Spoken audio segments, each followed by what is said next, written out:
Welcome, everybody. Thanks, Rich, for being here. The Baseball Hall of Fame and what makes it special.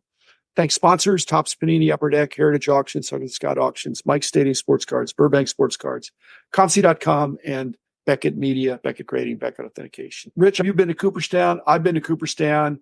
It's James Fenimore Cooper. It's Americana. It's the quintessential American sport, I think. But the Baseball Hall of Fame is even more special than that? I don't know if it's more special, but just like why there are more sports card collectors in Houston than in the Dallas area, granted, with the Rangers winning and Luka doing so well, Dallas and the fact Kyle Robertson runs such a great show, Dallas is coming on strong, is that Houston had a 10-year head start on Major League Baseball. 62. The Baseball Hall of Fame has their first induction in 1936 and their first ceremony in 1939, supposedly the 100th anniversary of baseball. The Football Hall of Fame is 63. The Basketball Hall of Fame is about the same time. Hockey's been around a long time, but it's not as important of a sport. So baseball also has a huge head start in terms of being the Hall of Fame. So it had a generation before the other sports come in, and people could relate to the people in the Hall of Fame. They can't always relate to the people in the Hall of Fame, and especially nowadays, and no insult to some of the great linemen elected to the Hall of Fame in recent years. For example, like Kevin Maway, who was a great offensive lineman for the Jets. Are his cards really collectible? T. Dawson, when he got the Hall of Fame, I don't think Beckett raised the price on the card. They're a quart. Granted, it's 89 Pro Set, but still. You have guys that have absolutely no real collecting value in the Football Hall of Fame. Basketball Hall of Fame, because of some of what they're doing, and rightly because the Basketball Hall of Fame is all-encompassing, you're getting foreign players in. Some of the foreign players are famous, but some, like Cyrilus Marcelonius, not so much. At one point, his rookie card in the Beckett OPG was still a dime for one of his 3 cards. Rookie card of a Hall of Famer for a dime is pretty good. Name me a Baseball Hall of Famer that would be a dime. Junk wax thing going on there. And not only that, baseball had about a 50-year head start in the sport. I agree. They're more relatable. And in football, what is Kevin Mayway's batting average? Oh, wait, he doesn't have one. Now, he could have graded out 9 out of 10 on his blocking assignments, but there's not a QB rating for offensive or defensive linemen, but they know who's good. And you can look at their salary and know that they must be really good. But it's positional. I think baseball is less of pundits talk about we don't have enough shortstops, or you want to compare Jeff Kent to the other second basemen that are already in. And then they want to criticize Joe Mauer because many of the games he played, he was at first base or DH or something that he really only caught for 5, 6, 7 years. And so don't compare him just to the catchers. And so there's a positional aspect of baseball that doesn't translate as well to football or basketball. Now, basketball, you've got points per game, rebounds per game, assists per game, things like that. But football's problematic. And I probably regard football as second behind the baseball. I think basketball is really cool. I've been to all those Hall of Fames, but hockey is really cool. But baseball has a special aura to it. I think you're right. You're stepping back in time when you go to Cooperstown. And nowadays, we track the Hall of Fame voting. Ryan Thibodeau and his team have what they call a Hall of Fame vote tracker. And you can see how the ballots are doing. Every ballot is now a public ballot. You can't hide behind me anymore. Your ballot is out there. You want to be a Hall of Fame voter?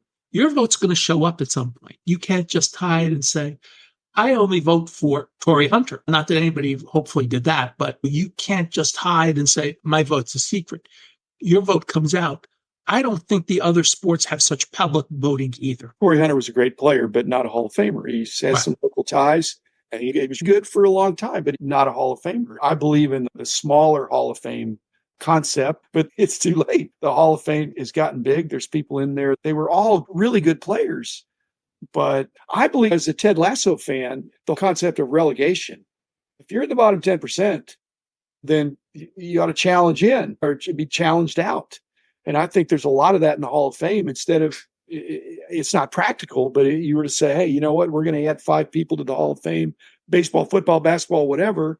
And they're going to take the place, maybe leave the busts in there or something, but put them over in a different room. That these are the guys that just were Hall of Famer for a while. Again, not practical, but are we going to have 500 people in the Baseball Hall of Fame in 20 years? It's probably still going to be under 500 people. I think they're in the 300s now. I know. And that would mean you'd have to have about 6 people a year get in. And baseball, other than special situations like when they did the final big Negro League push in. Now, if a Negro Leaguer gets in, it'll be once every few years. So I don't think we're going to have 500 people in the Hall of Fame in our lifetime. Okay, but 400. When you and I were getting started, I'm a little older than you, but you totally knew who was in the Hall of Fame. It was 150 or 200 or something like that. And it's just really grown. And the quality seems like it's been diluted, probably all of them. But still, your thesis is that to be a baseball Hall of Famer is a bigger deal to a person than being a football Hall of Famer or a basketball Hall of Famer. I think it has more impact on the collecting market than the other sports. If you're a really great basketball player, you're going to be priced as if you're a Hall of Famer already. It's obvious who the best players are. There may be some dividing line, but Luka Doncic is well on a way to his Hall of Fame. He had those 73 points the other night. He followed up with a 45-point game. It's not like he's a one-game flash in the pan. Luka is well on his way. Jokic in Denver, he's a Hall of Famer. There's a lot of guys who's Hall of Famers. I'll argue that Russell Westbrook, who averaged a triple-double for a season, he's a Hall of Fame. He was great for many years. There's enough guys that you see their body of work. You go, they're Hall of Famers in basketball. Football is a little trickier, as we pointed out about the linemen, but you can usually tell with the skill players who's a Hall of Famer. The only skill player right now that I was shocked did not make it the last time was Devin Hester, who is probably the greatest returner of all time. He should have been first ballot, no questions asked. Making him wait till second ballot made no sense to me. But other than a case like that, you have a pretty good idea with the eye test. You and I talked many years, and I didn't think Thurman Munson was a Hall of Famer. To me, he's about an inch under the line, but in your Hall of Fame, he probably gets in as the bottom 10%. Not the bottom 10%. I'm saying that if you let him challenge in against Roger Bresnahan, Roger's out. Yes, agreed. Okay, maybe even Gabby Hartnett. I just look through the catchers, and I'm going to try to think maybe even Ernie Lombardi. And not that those weren't really good players. The other relegation, Rich, is the Baseball Writers Association of America. A lot of those guys and perhaps gals are getting a little older. They know what they saw in their peak period. And when they're looking at the ballots, there's some ballots, I think, that are either mean-spirited or not ignorant, but I just think just because you were a Baseball Writers Association of America guy for 10 years, I think that's the minimum qualification. I think you got to pass a test. To the BBWAA's credit, they have evolved. You don't have to be a book or a magazine writer anymore. You can be an online writer. A lot of those online writers are younger. They're more tech savvy. They're more intuitive about, we'll call it, sabermetrics. And so I think they're doing a better job nowadays than the veterans' job about who they're letting in, because they actually are paying attention. You brought up Joe Mauer. He may have only had 6 great years, I'll argue, but there was a time where you thought he might be the best player in baseball. Sandy Koufax only had 6 great years or 5.5 great years. Yeah, nobody argued that Sandy Koufax should not be a Hall of Famer. He won 165 games in his career. And granted, today, if you win 165 games in your career, you're probably in the top 10 active pitcher ranks. I'm just saying I'd be relegating the bottom 10% of the voters, putting in some new ones. And in the Hall of Fame, if you were doing relegation, some of these guys. But if you're doing the 6-year rule, Dale Murphy's looking pretty good. Roger Maris is looking really good. Albert Bell is probably in the 6-year rule.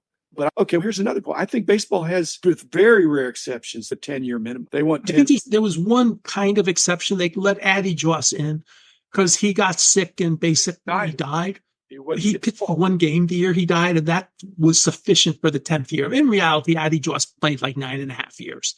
But they found a way to get him in. There's a couple of other guys like that. Munson only has 11 years in the majors. Munson's 69 to 79. Do you think baseball gets any additional mystique or credit or blame for the Shoeless Joe, the Pete Rose, the Clemens and Bonds and McGuire and that kind of stuff, that it's controversial that these guys who in those cases were first ballot Hall of Famers based on their work between the lines?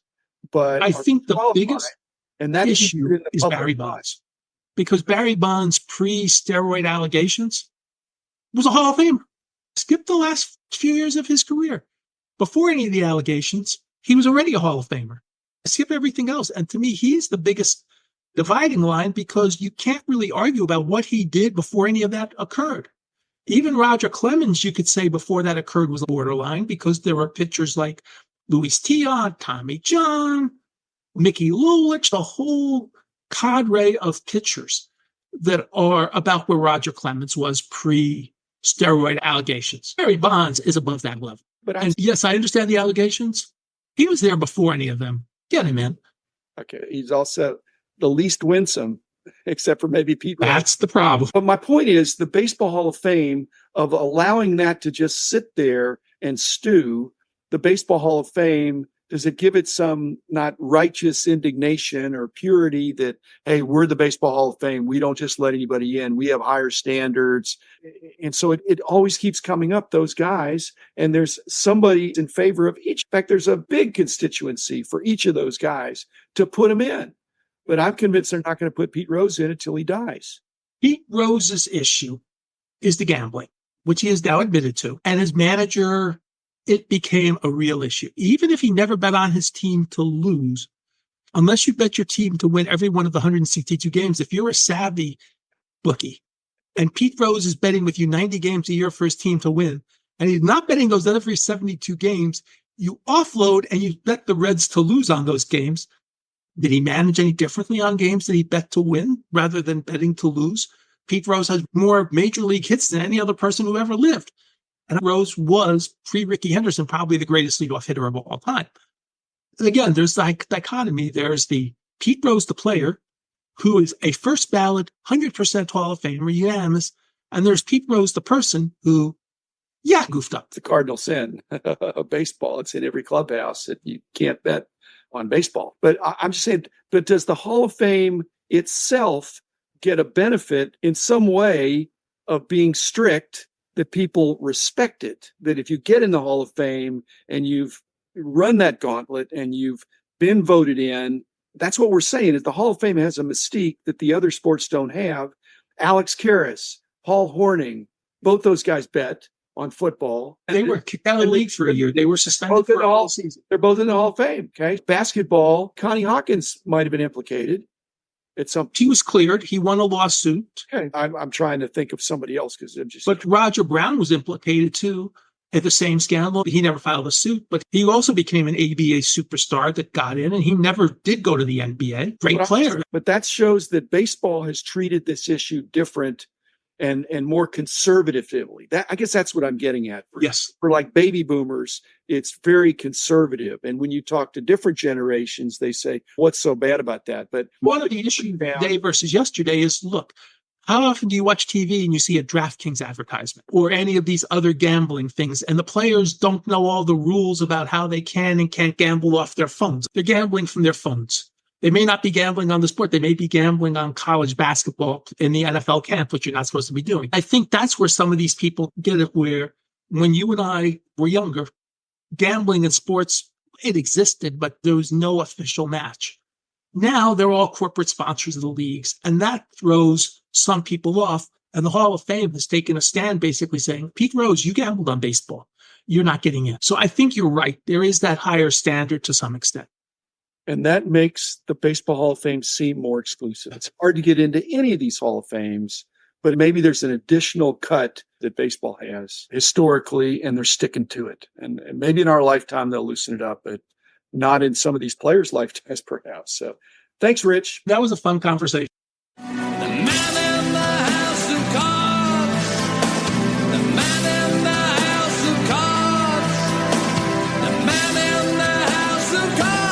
Is doing